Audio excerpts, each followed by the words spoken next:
Hi everybody, welcome and welcome back to Seasoned on Purpose Carrot Cake Cookie on the menu today. Here we go. And we're starting off with 1 cup of unsalted butter, which is like 2 sticks. I'm using monk fruit sugar, which is 1 cup of granulated or 1 cup of monk fruit sugar. You never want to crack your eggs in the mixture itself, just in case you get shells. So you always make sure you put it in a separate bowl, but that's 2 eggs that I have there.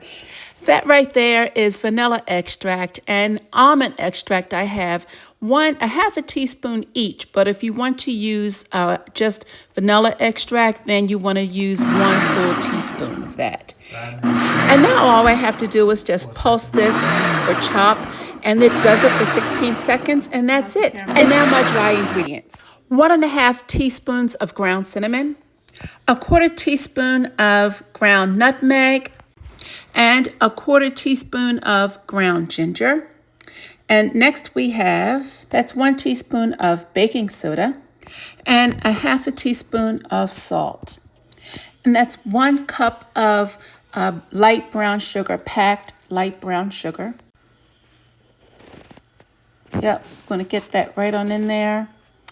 And next we're going to have all-purpose flour, but I had some almond flour, and even while I use this in another recipe, I had some left over, and I'm glad I did because I'm using it here. This is gluten-free, which is different from all-purpose flour, so feel free to use it. It tastes the same in the outcome, but you know, it'll be better for you in the inside. And now we're mixing the dry and the wet together. It's my husband's finger, making sure that I have the arrow with pointed so it could close properly and mix properly.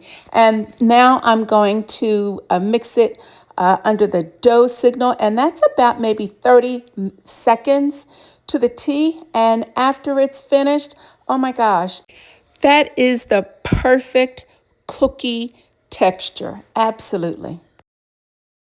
So I'm just going to remove that, use this bowl now to add the rest of my ingredients, which are the carrots.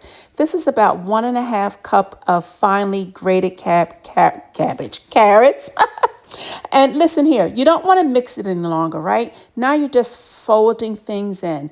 And the rest is optional if you'd like. That was 1½ cups of rolled oats. The next are raisins. 1½ cups.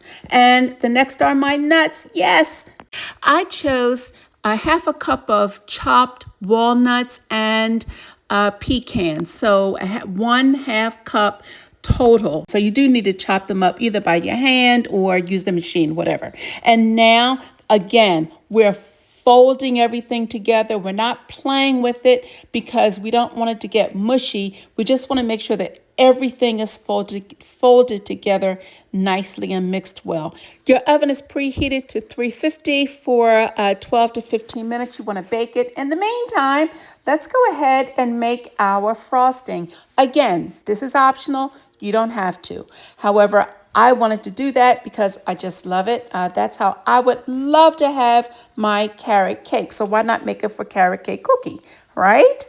That was 4 ounces of softened cream cheese, 2 tablespoons of unsalted butter, 1 cup of powdered sugar, and 1/4 teaspoon of vanilla extract. And we're just going to go ahead and mix that together. And for another, what was that, for 20 seconds? And again, the machine is perfect. Look at that texture. It's not runny. It's perfect. Definitely. So now we go ahead and ice in our cookies.